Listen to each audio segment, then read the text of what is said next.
The brother being a non-Muslim, he works in the bank. He asked a question that why do Muslims resist, don't come to his house? Because he's earning money from interest. What does Islam have to say about interest? And he finds the difficulty mobilizing fund from the Muslims. Brother, the Arabic word mentioned is riba. Riba means interest as well as usury. Some people, they think that riba does not mean interest, but it includes interest as well as usury. Interest, according to the dictionary, means money earned on money lent. And usury means exorbitant interest. Both usury and interest, both are prohibited. And the Quran mentions the word riba in no less than 8 different places. In Surah Al-Imran, chapter number 3, verse number 130. In Surah Nisa, chapter number 4, verse number 161. It's mentioned in Surah Baqarah, chapter number 2, verse number 275 thrice. In Surah Baqarah, chapter number 2, verse number 276. As well as in Surah Baqarah, chapter number 2, verse number 278 and 279. I'll just translate the last verse. Surah Baqarah, chapter 2, verse number 278 and 279 says that if you give up not your demands of riba, of interest, then take notice of a war from Allah and His Rasul. So anyone who deals with interest, gives interest or takes interest, he is waging a war with Almighty God Allah and with the Messenger Prophet Muhammad sallallahu alaihi wasallam. It is one of the major sins in Islam. One of the major sins. And one of these says, one of the lower level of interest is equivalent to doing zina, adultery with your mother. Now what is the logic behind it? You can hear my talk on interest-free economy promulgated by the Quran. It's a big talk. Logically for me to prove to you why interest is haram, it will take a few hours, which will not be possible now. But in short, the reason interest is prohibited because it makes a rich person more rich and a poor person more poor. And furthermore, interest encourages many evils. Like if you know, in the 80s, most of the bank, they funded gambling dens, they funded alcohol bars, etc. In Islam, we believe in profit and loss sharing. See, today, you being a banker, you know, the company which has the least debt is a better company. This interest was started by King George V, the banking system. He is the main culprit. Previously, it wasn't there. And now, to make the rich people more rich. If a poor person wants loan from a bank, it's difficult. You want to see what is his asset, how much is he earning. So it's more difficult for a poor man to get loan. And furthermore, if you analyze the top companies, they are debt-free companies.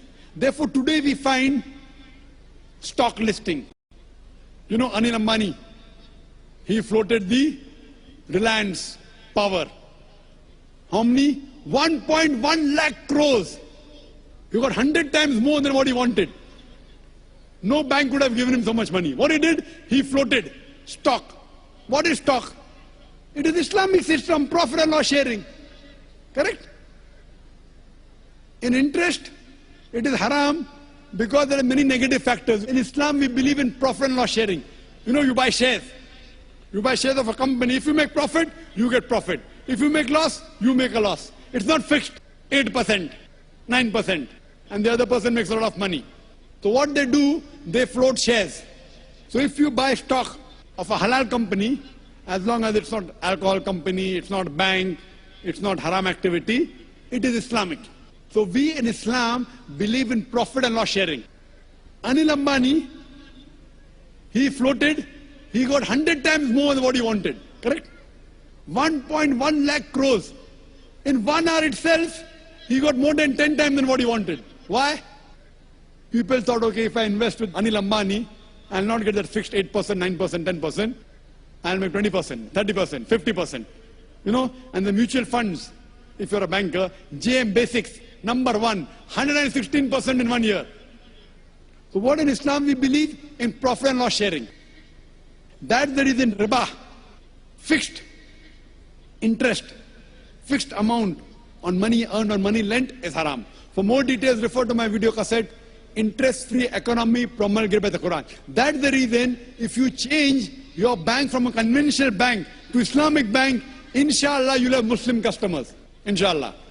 And today, the Indian government, the RBI, the finance minister, hasn't given permission for a true Islamic bank. But there are people approaching him, I myself spoke to Chidambaram when he came to Saudi Arabia, and there are high possibilities. Manmohan Singh, our Prime Minister, initially he was the Finance Minister.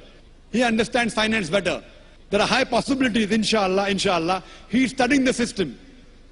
Along with the Prime Minister, Manmohan Singh, and the Finance Minister, Mr. Chidambaram, there are high possibilities very soon that we will have an Islamic system. And you surely see to join an Islamic bank. That's the reason today Citibank has Islamic window, HSBC has Islamic window. Most of the international banks have Islamic window. Why? Because they find they'll make more profit and they'll give more profit to the clients. It is Islamic. So if we follow the Sharia, the Quran and Sahih Hadith, you also earn and you let others also earn. Hope that answers the question, brother.